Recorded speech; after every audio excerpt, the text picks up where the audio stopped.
Now, a gold pocket watch, which was worn by the wealthiest passenger on board the Titanic, has sold for £900,000 at auction.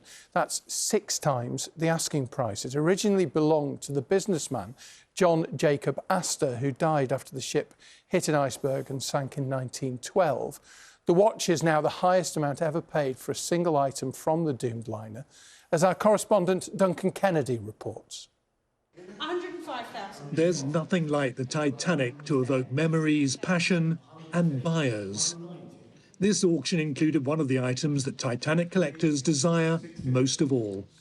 It's the gold pocket watch belonging to a passenger believed to be one of the richest people in the world, John Jacob Astor. He and 1,500 others died when the ship sank in April 1912 in the North Atlantic. What J.J. Astor's watch represents is something touchable from history, which is why people are still willing to pay so much money for it. The bidding for the watch started way beyond the estimate of £150,000 and kept climbing. At £900,000. Add on all the fees and the anonymous buyer will pay £1.17 million, a world record for an item from the Titanic. At the end of the day, this price reflects not only the importance of the Astor watch, but also the enduring appeal of the Titanic story. Books, films and documentaries have kept the Titanic story alive, but it's artefacts like these that make it tangible and desirable. Duncan Kennedy, BBC News, in Wiltshire.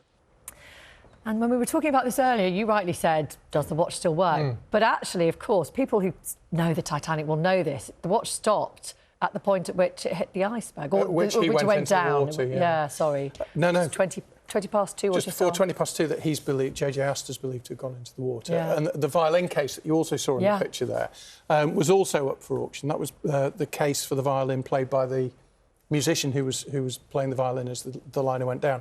That sold for £360,000, including fees. Well, people who love that stuff value it incredibly highly, don't they? So I wondered if the watch had been restored, but I suppose it would lose some of its uniqueness if that was the case. Yeah, what a treasure. And actually, when you see it up against the violin case, which was the thing that was behind it, £360,000, which also went for a lot of money, it's so tiny, isn't it, the pocket watch?